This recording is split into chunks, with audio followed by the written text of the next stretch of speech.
Hey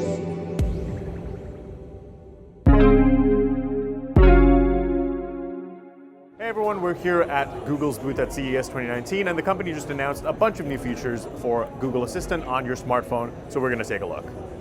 So Google said this new feature for checking into your flight is available through Google Assistant, and initially it's only going to be available for United flights. That's specifically getting your boarding pass. However, you're going to be able to check into almost any flight available right now. It's just that if you want access to your boarding pass through Google Assistant, that's only going to be through United at the moment.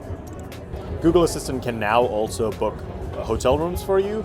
Currently it's going to be available with partners like Choice Hotels, Accor Hotels, Intercontinental Hotels Group, Priceline, Expedia, Mirai, and TravelClick.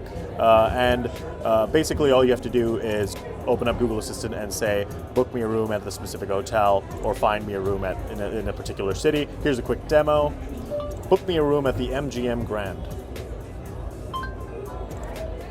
Sure, they've got room for January 12th. Is this where you wanted to stay? And then you would choose the options. Ready to book? It gives you all that information. All done. It's booked. You'll receive a confirmation email soon. And that's as simple as it gets. Google Assistant is now on your Google Maps app on Android and iOS. It's rolling out today, and Google has issued a new UI, so it's not going to be the same UI that you see when accessing Google Assistant on your smartphone. So let's just take a quick look on how it's going to look. Hey Google. So you can see that's the smaller little bar where basically the point is to not show you any visual disturbances. So it's not going to show you a transcript. It's purely to help you to maintain your eyes on the road and stay in the navigation app, but it lets you do almost anything you can normally do with Google Assistant. And so one of the things is, hey Google, share my ETA with Emma. 21 minutes away. It said letting Emma know your ETA, and it's going to send them a text message. But what's also cool is that you can also respond to people using a variety of messaging apps, from WhatsApp to Viber to Facebook Messenger. And so there's a lot of support here for various messaging apps that let you send text messages with Google Assistant when you're navigating in your car. So basically one of the things you can do is, hey Google, what's my next calendar event?